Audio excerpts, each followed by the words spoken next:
Shalom Bapak Ibu Saudara yang dikasih Tuhan.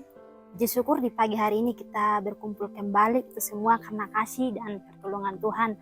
Hari ini kita akan belajar bersama merenungkan firman Tuhan. Saya akan membacakan ayat yang akan menjadi renungan kita di pagi hari ini. Terdapat di dalam Lukas 23 ayat 33 sampai 34. Ketika mereka sampai di tempat yang bernama Tengkorak, mereka menyalibkan Yesus di situ dan juga kedua orang penjahat itu, yang seorang di sebelah kanannya dan yang lain di sebelah kirinya. Yesus berkata, "Ya Bapa, ampunilah mereka, sebab mereka tidak tahu apa yang mereka perbuat." Tema renungan kita di pagi hari ini, Allah adalah kasih. Saudara yang dikasihi Tuhan, ada salah satu cerita seorang pemuda dan seorang ibu yang mengasihi anaknya.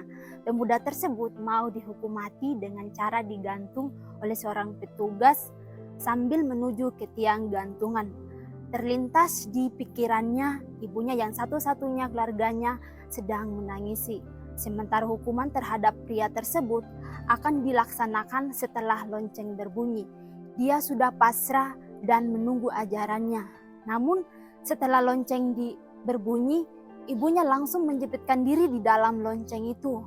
Begitu besar kasih ibu terhadap anaknya sehingga ia rela mempertaruhkan nyawanya. Kristus Yesus telah membayar harga untuk menebus dosa-dosa kita yang seharusnya kitalah yang digantung. Tetapi pengorbanan Tuhan terhadap kita sangat besar.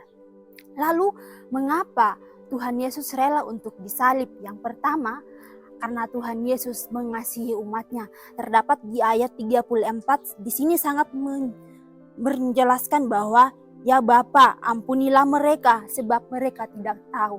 Nah, hal ini menunjukkan bahwa Tuhan Yesus begitu mengasihi umatnya melalui pengorbanannya di kayu salib.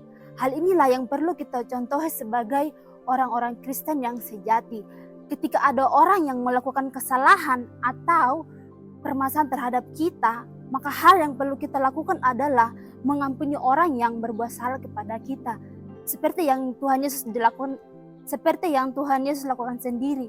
Ketika Tuhan Yesus disalibkan, ia tidak membenci orang-orang yang menyalibkan dia, tetapi ia mengampuni orang yang sudah bersalah kepada dia. Seperti yang dikatakan di dalam Yohanes 3 ayat 16, "Karena begitu besar kasih Allah akan dunia ini, sehingga ia telah mengaruniakan anaknya yang tunggal, supaya setiap orang yang percaya kepadanya tidak binasa, melainkan beroleh hidup yang kekal."